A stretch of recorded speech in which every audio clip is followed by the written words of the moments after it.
പിന്നെ ഇടവേള ബാബുവിനോട് ഞാൻ ഈ കാര്യം ഷെയർ ചെയ്തിരുന്നു.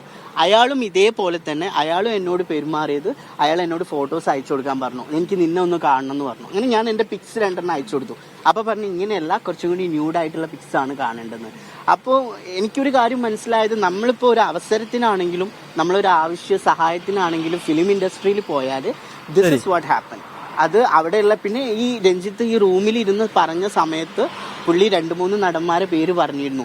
അവർക്ക് തീർച്ചയായിട്ടും നിന്നെ കണ്ടു കഴിഞ്ഞാൽ അവർക്കൊക്കെ താല്പര്യം ഉണ്ടാവും, അങ്ങനെയാണെങ്കിൽ നിനക്ക് അവസരങ്ങളും ലഭിക്കും എന്നൊക്കെ പറഞ്ഞു കുറേ രീതിയിൽ.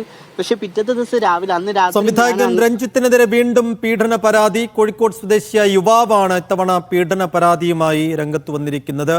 പരാതി നൽകിയതിനു ശേഷം യുവാവ് മാധ്യമങ്ങളെ കാണുകയായിരുന്നു.